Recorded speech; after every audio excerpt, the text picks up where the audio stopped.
Greetings, choir fans, and Merry Christmas. I know it's May, but what we're presenting for you today is a past concert, one of our favorite programs, called Choral Reflections on Charles Dickens' A Christmas Carol. This is from December of 2017, and it featured narrator Nick Damadeo reading the Charles Dickens classic, and us, the Silver Chords, performing songs that reflected on some of the themes and events of the story. I chose this concert of all the holiday concerts that we have because, like I said, it is one of our favorite concert programs, but it also is a holiday concert that doesn't feature as much holiday music. There will be some, so I hope you forgive us for that. But the rest of the concert is really beautiful, and we hope that you enjoy it. As for the concert that was supposed to be happening today, Songs for America, don't worry, we are making plans to somehow get this music performed out to the public. We're considering incorporating them into future programs, and we're also brainstorming ideas on how to actually perform for you. So we'll be getting more news about that as we go on. If you'd like to be updated on that, please go down to our social media and follow us on Facebook, Twitter, Instagram, or better yet, become a patron. This COVID epidemic is hitting the arts world very hard. All choruses and all theaters, singers, musicians are feeling the crunch. So if you would like to help, please consider making a donation. All the information on how to do that is down below.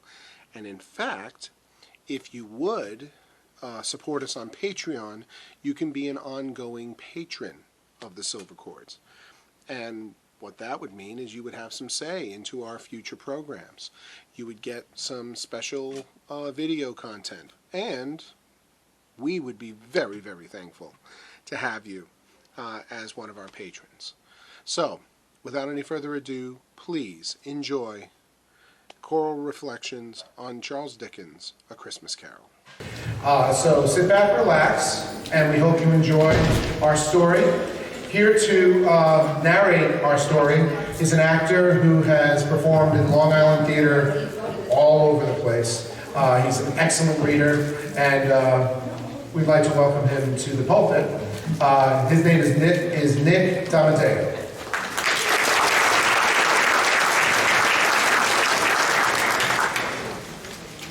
Marley was dead, to begin with. There is no doubt whatever about that. The register of his burial was signed by the clergyman, the clerk, the undertaker, and the chief mourner. Scrooge signed it, and Scrooge's name was good upon change for anything he chose to put his hand to. Old Marley was as dead as a doornail. This must be distinctly understood, or nothing wonderful can come of this story I am going to relate.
all the good days in the year, on Christmas Eve, old Scrooge sat busy in his counting house.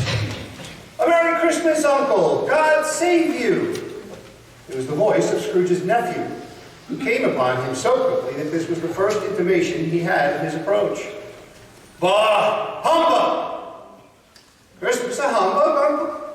You don't mean that, I am sure." "I do. Merry Christmas. What right have you to be merry? What reason have you to be merry? You're poor enough." "Come then. What right have you to be dismal? You're rich enough." "If I could work my will, every idiot who goes about with Merry Christmas on his lips should be boiled with his own pudding and buried with a stake of holly through his heart, he should."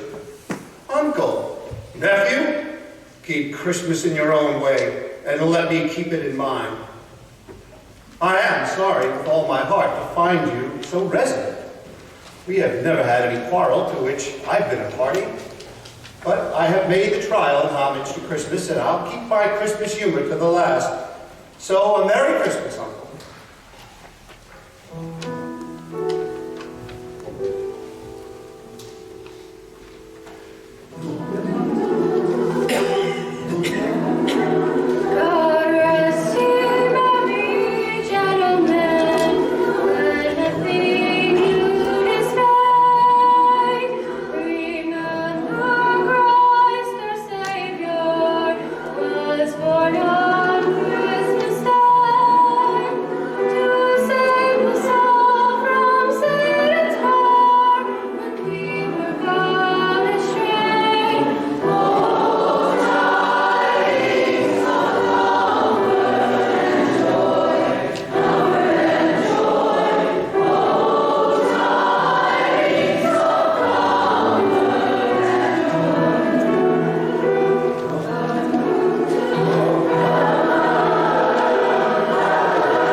Scrooge took his melancholy dinner in his usual melancholy tavern, and having read all the newspapers and beguiled the rest of the evening with his banker's book, went home to bed.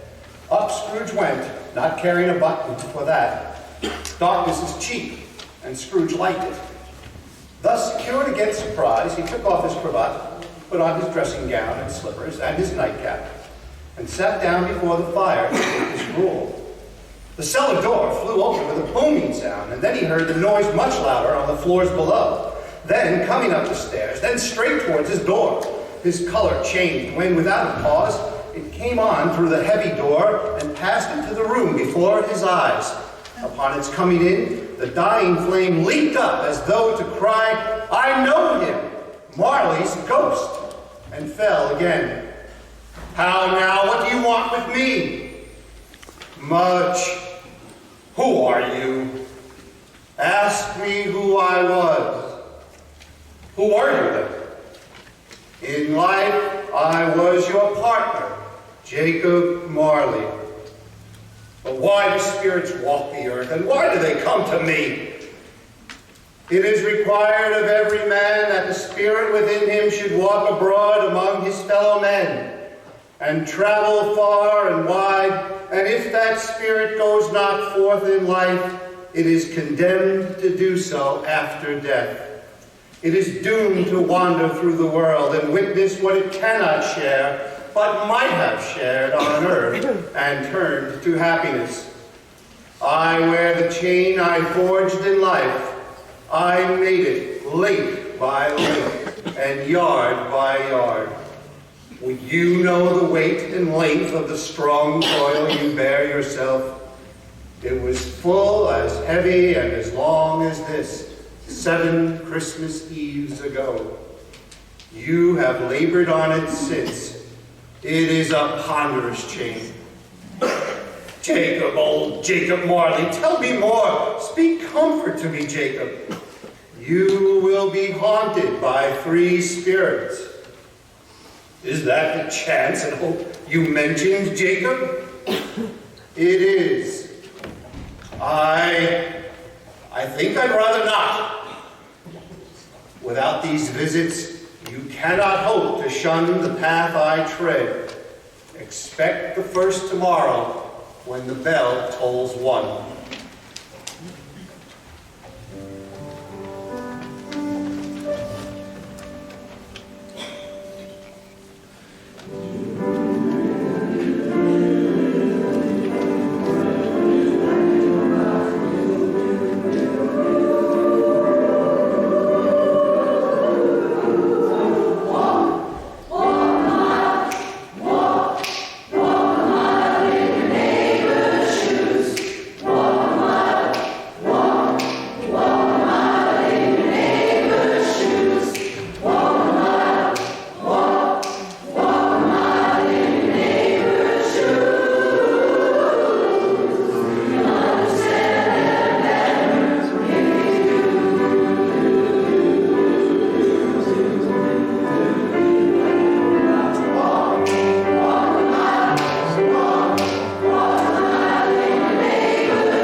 When Scrooge awoke, it was so dark that looking out of bed, he could scarcely distinguish the transparent window from the opaque walls of his chamber. Light flashed up in the room upon the instant, and the curtains of his bed were drawn aside, and Scrooge, starting up into a half-recumbent attitude, found himself face to face with the unearthly visitor who drew them. It was a strange figure, like a child, yet not so like a child as like an old man, viewed through some supernatural medium, which gave him the appearance of having receded from the view and being diminished to a child's proportions. "Are you the spirit, sir, whose coming was foretold to me?" "I am." "Who and what are you?" I am the ghost of Christmas past. Long past? No, your past. It put out its strong hand as it spoke and clasped him gently by the arm. Rise and walk with me. I am mortal and liable to fall. Bear but a touch of my hand there, and you shall be upheld in more than this.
I was a boy here.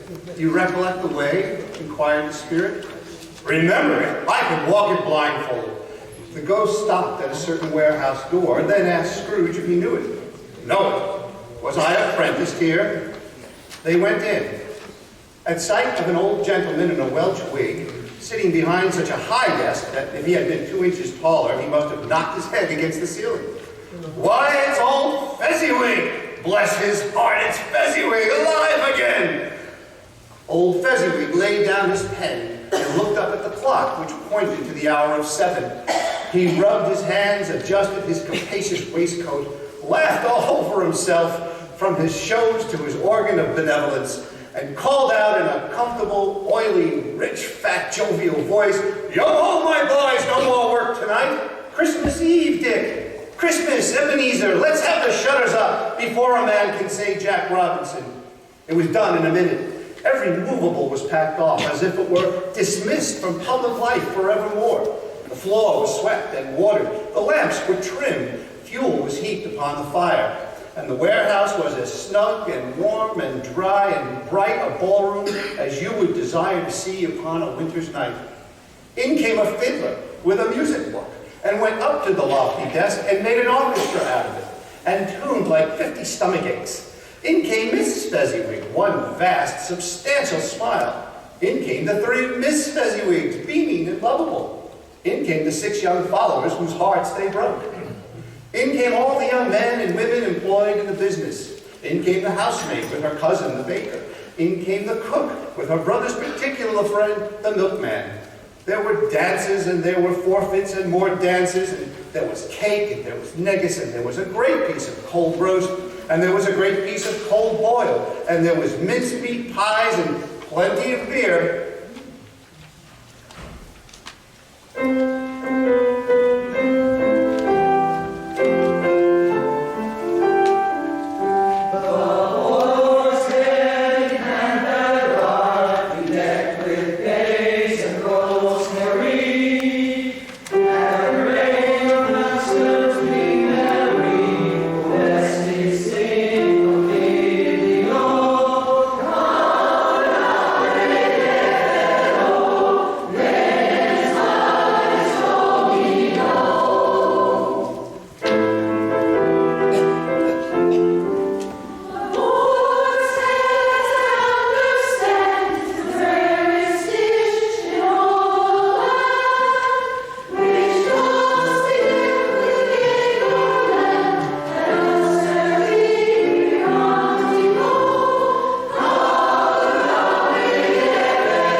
Again, Scrooge saw himself. He was older now, a man in the prime of life. His face had not the harsh and rigid lines of later years, but it had begun to wear the signs of care and avarice. He was not alone, but sat by the side of a fair young girl in a mourning dress, in whose eyes there were tears. It matters little to you, very little. Another idol has displaced me, and if it could cheer and comfort you in time to come, as I would have tried to do, I have no just cause to grieve. What idol has displaced you? A golden one. You fear the world too much. All your other hopes have merged into the hope of being beyond the chance of its sordid approach. I have seen your nobler aspirations fall off one by one until the master passion, gain, engrosses you. Have I not? What then? Even if I have grown so much wiser, what then? I am not changed towards you. Our contract is an old one. It was made when we were poor and content to be so, until in good season we could improve our worldly fortune by our patient industry. You are changed. When it was made, you were another man. I was a boy. How often and how keenly I have thought of you, and this, and I will not say it is enough that I have thought of it, and can release you. Have I ever sought release? In words? No, never. If you were free today, can I even believe that you would choose a doubtless girl?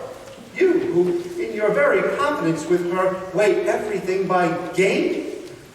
I release you with a full heart for the love of him you once were. You may, the memory of what has passed makes me hope you will, have pain in this, a very, very brief time, and you will dismiss the recollection of it gladly as an unprofitable dream from which it happened well that you awoke. May you be happy in the life you have chosen.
prodigiously tough snore, and sitting up in bed to get his thoughts together, Scrooge had no occasion to be told that the bell was again upon the stroke of 1. This idea taking full possession of his mind, he got up softly and shuffled in his slippers to the door. The moment Scrooge's hand was on the lock, a strange voice called him by his name and bade him enter. He obeyed. It was his own room. There was no doubt about that. But it had undergone a surprising transformation. The walls and ceiling were so hung with living green that it looked a perfect grove, from every part of which bright gleaming berries glistened. In easy state upon this couch there sat a jolly giant, glorious to see, who bore a glowing torch in shape not unlike Plenty's horn, and held it up high up to shed its light on Scrooge as he came peeping around the door. Come in, and know me better, man. I am the ghost of Christmas present. Look upon me. You have never seen the like of me before. Never. Have never walked with the younger members of my family, meaning my elder brothers born in these later years? I don't think I have. I am afraid I have not. Have you had many brothers, Spirit? More than 1,800. A tremendous family to provide for, Spirit. Conduct me where you will. I went forth last night on compulsion, and I learned a lesson which is working now. Tonight, if you have aught to teach me, let me profit by it. They stood in the city streets on Christmas morning, where the people made a rough but brisk and not unpleasant kind of music in scraping the snow from the pavement in front of their buildings. The people who were shoveling away on the housetops were jovial and full of glee, calling out to one another from the parapets, and now and then exchanging a facetious snowball, laughing heartily as if it went right and not less heartily if it went wrong. But soon the steeples called the people all to church and chapel, and away they came, flocking through the streets in their best clothes and with their gayest faces. And at the same time there emerged from scores of by-streets, lanes, and nameless turnings innumerable people carrying their dinners to the bakers' shops. For they said it was a shame to quarrel upon Christmas Day. And so it was. God love it, so it was.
getting dark and snowing pretty heavily.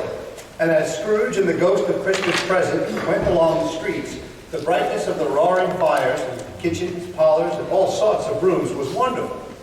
And now, without a word of warning from the ghost, they stood upon a bleak and desert moor where monstrous masses of rude stone were cast about, as though it were the burial place of giants. What place is this? A place where miners live, who labor in the bowels of the earth. But they know me. See? A light shone from the window of a hut, and swiftly they advanced towards it. Passing through the wall of mud and stone, they found a cheerful company assembled round a glowing fire. An old man and woman with their children and their children's children, and another generation beyond that, all decked out gaily in their holiday attire. The spirit did not tarry here, but bade Scrooge hold his robe, and passing on above the moor, sped to sea. Built upon a dismal reef of sunken rocks, some league or so from shore, there stood a solitary lighthouse. But even here, two men who watched the light had made a fire. Joining their horny hands over the rough table at which they sat, they wished each other Merry Christmas in their can of grog. Again the ghost sped on, above the black and heaving sea, until, being far away, they lighted on a ship. They stood beside the helmsman at the wheel, the lookout in the bow, the officers who had the watch, dark, ghostly figures in their several stations.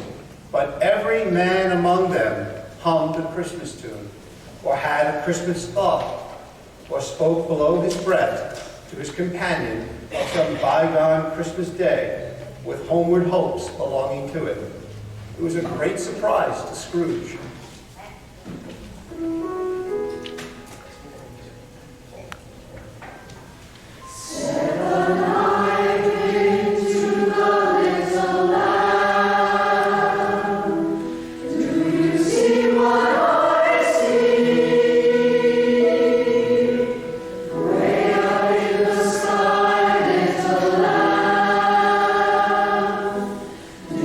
See what I see.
The bell struck 12. Scrooge looked about him for the ghost and saw it not.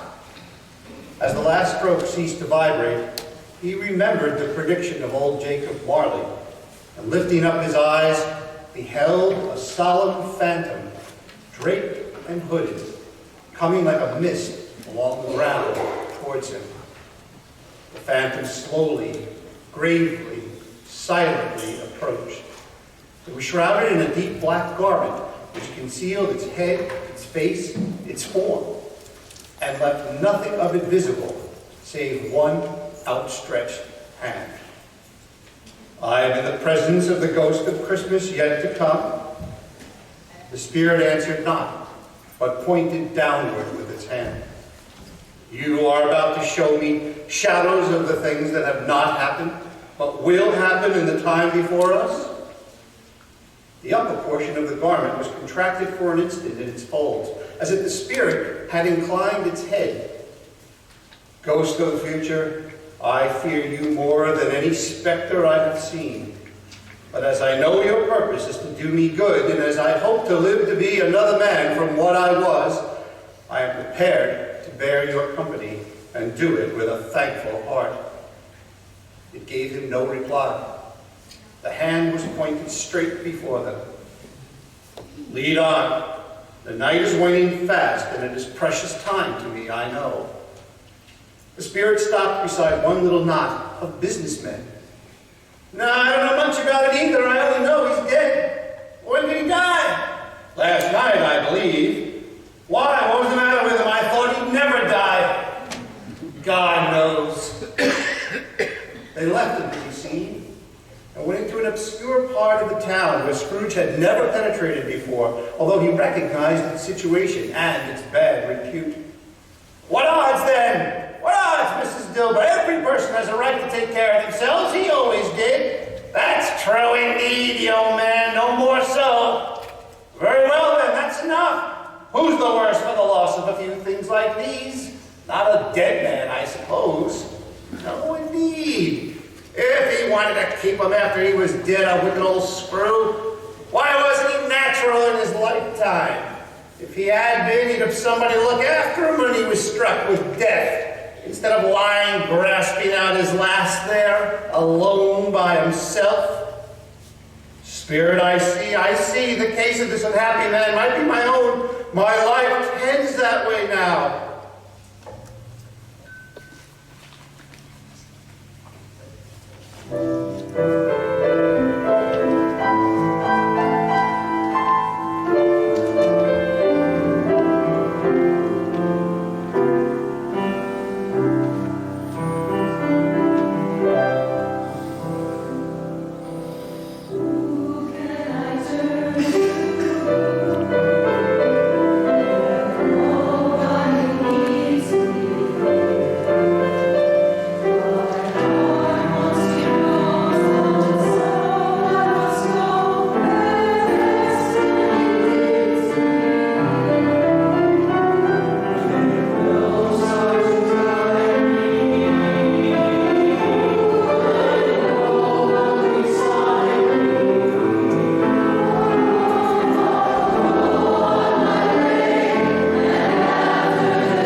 Let me see some tenderness connected with a death, said Scrooge, or that dark chamber spirit which we just left now will be forever present to me. The ghost conducted him through several streets familiar to his feet. They entered poor Bob Cratchit's house and found the mother and the children seated round the fire. Quiet. Very quiet. The noisy little Cratchits were as still as statues in one corner and sat looking up at Peter, who had a book before him. Mrs. Cratchit said, "Sunday. You went today then, Robert?" "Yes, my dear. I wish you could have gone. It would have done you good to see how green a place it is. But you'll see it often. I promised him that I would walk there on a Sunday. My little child, my little child." He broke down all at once. He couldn't help it. If he could have helped it, he and his child would have been farther apart perhaps than they were. They drew about the fire and talked, the girls and mother working still. Bob told them of the extraordinary kindness of Mr. Scrooge's nephew, whom he had scarcely seen but once, and who, meeting him in the street that day, inquired what had happened to distress him. On which I told him, "I am heartily sorry for it, Mr. Cratchit," he said. "If I can be of service to you in any way." It really seemed as if he had known our Tiny Tim and felt with us. I'm sure he's a good soul. And I know, my dears, that when we recollect how patient and how mild he was, although he was a little child, we shall not quarrel easily among ourselves and forget poor Tiny Tim in doing it. "No, never, Father. I am very happy. I am very happy." Mrs. Cratchit kissed him. His daughters kissed him. The two young Cratchits kissed him. And Peter and himself shook hands. "Spirit of Tiny Tim, thy childless essence was from God."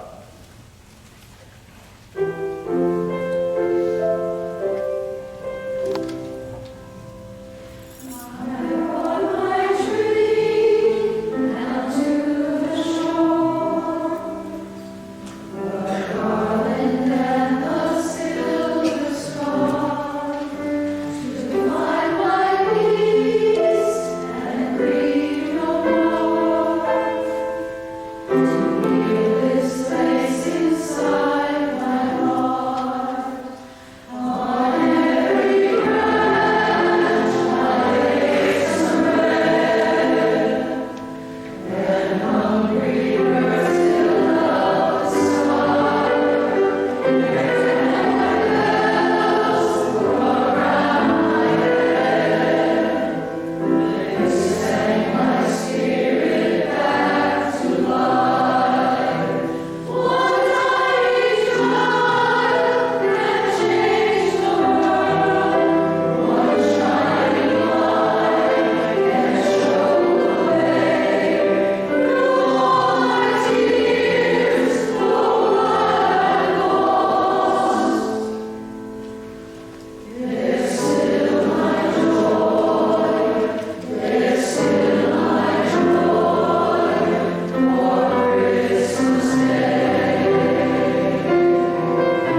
was his own. The room was his own. Best and happiest of all, the time before him was his own, to make amends in. I don't know what to do, cried Scrooge, laughing and crying in the same breath, and making a perfect cocoon of himself with his stockings. I'm as light as a feather. I'm as happy as an angel. I'm as merry as a schoolboy. I'm as giddy as a drunken man. A Merry Christmas to everybody. A Happy New Year to all. Hello there. Woo, hello. Scrooge called down to a boy in Sunday clothes. What's today? Today? Why, it's Christmas Day. It's Christmas Day. I haven't missed it. The spirits have done it all in one night. Well, they can do anything they like. Of course they can. Do you know the Poulterers in the next corner but one? I should hope I do. An intelligent boy, a remarkable boy. Do you know whether they've sold the prize turkey, the one hanging up in the window? What? The one that thinks me? I should think not. Go and buy it. Tell them to bring it here, and I may give them the direction where to take it. Come back with the man, and I'll give you a shilling. Come back with him in 5 minutes, or less. I'll give you half a crown. The boy was off like a shot. I'll send it to Bob Cratchit. He shan't know who sends it. It's twice the size of Tiny Tim. It was a turkey. He never could have stood upon his legs, that bird. He would have snapped them off in a short minute like sticks of sealing wax. Why, it's impossible to carry to Camden Town. You must have a cab.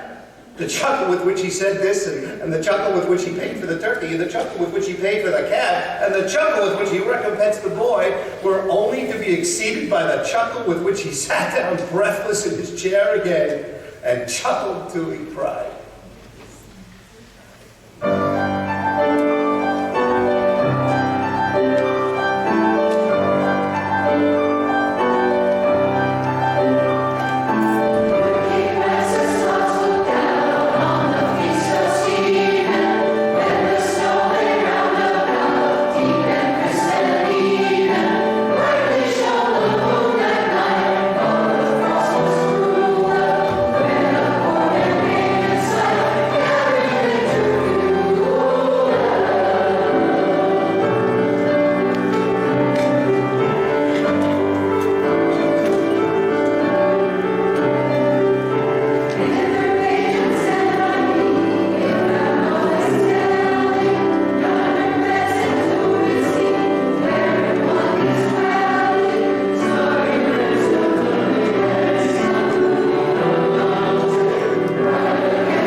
He dressed himself all in his best, and at last he got out into the streets.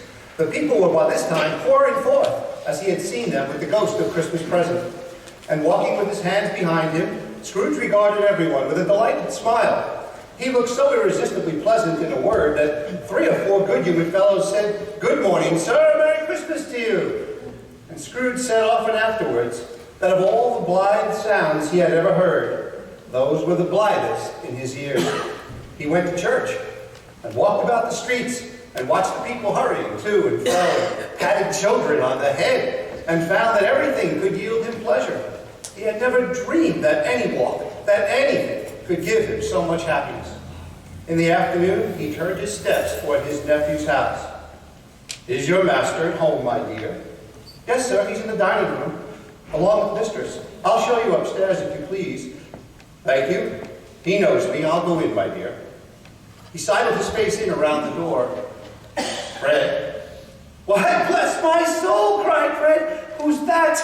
"It's I, your Uncle Scrooge. I have come to dinner. Will you let me in, Fred?" "Let him in? It's a mercy he didn't shake his arm off. He was at home in 5 minutes. Nothing could be heartier. Wonderful party, wonderful games, wonderful unanimity, wonderful happiness."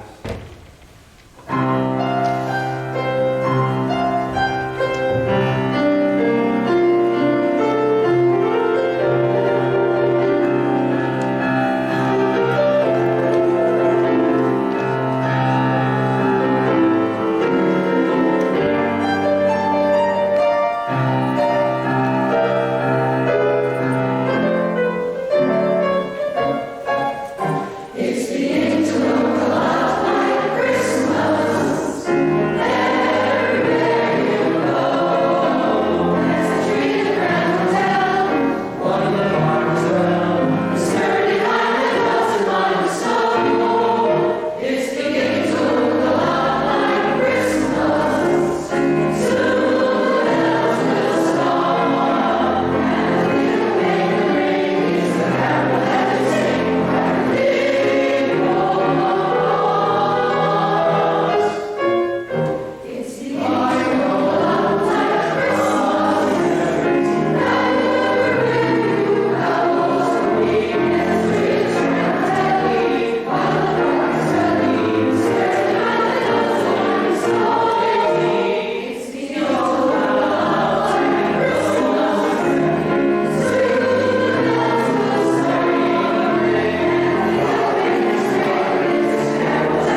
was better than his word.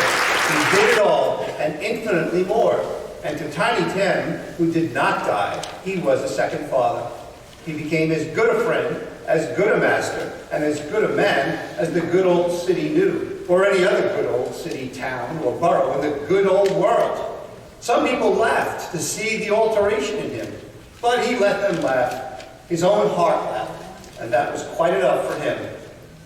He had no further intercourse with spirits, but lived upon the total abstinence principle ever afterwards.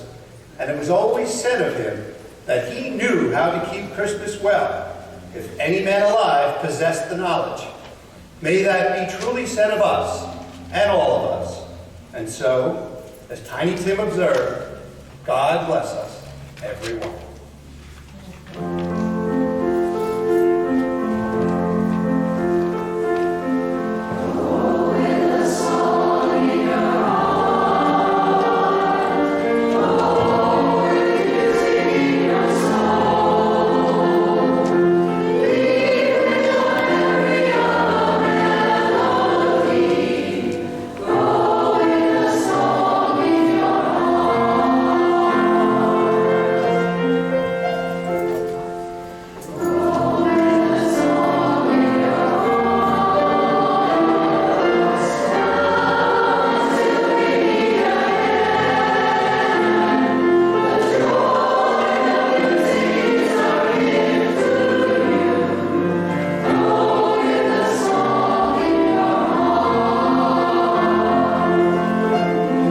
So let the same be said of us, and as Tiny Tim observed